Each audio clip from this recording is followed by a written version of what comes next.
Tout d'abord, il y a la question avant de se sentir chez soi, du choix du chez soi, qui est difficilement possible en protection de l'enfance, puisque un enfant est extrait de son chez lui, souvent de sa famille, pour être accueilli dans un autre environnement qui va devenir son chez lui.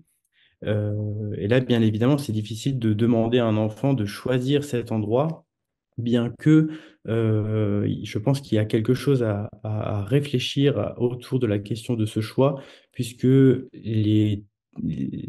la désorganisation, bien souvent, de l'aide sociale à l'enfance, qui n'est pas forcément volontaire, hein, qui est liée à des problématiques de place et de moyens.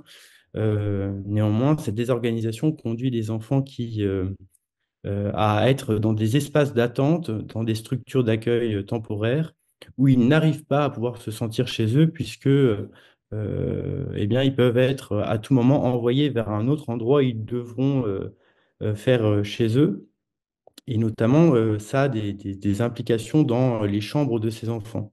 Les enfants accueillis dans des établissements d'urgence qui ne savent pas où ils vont aller sont parfois accueillis pendant 1 ou 2 ans. Donc, c'est plus du tout un temps de l'urgence, c'est un temps très long, notamment dans la vie d'un enfant. 2 ans, c'est une temporalité extrêmement longue.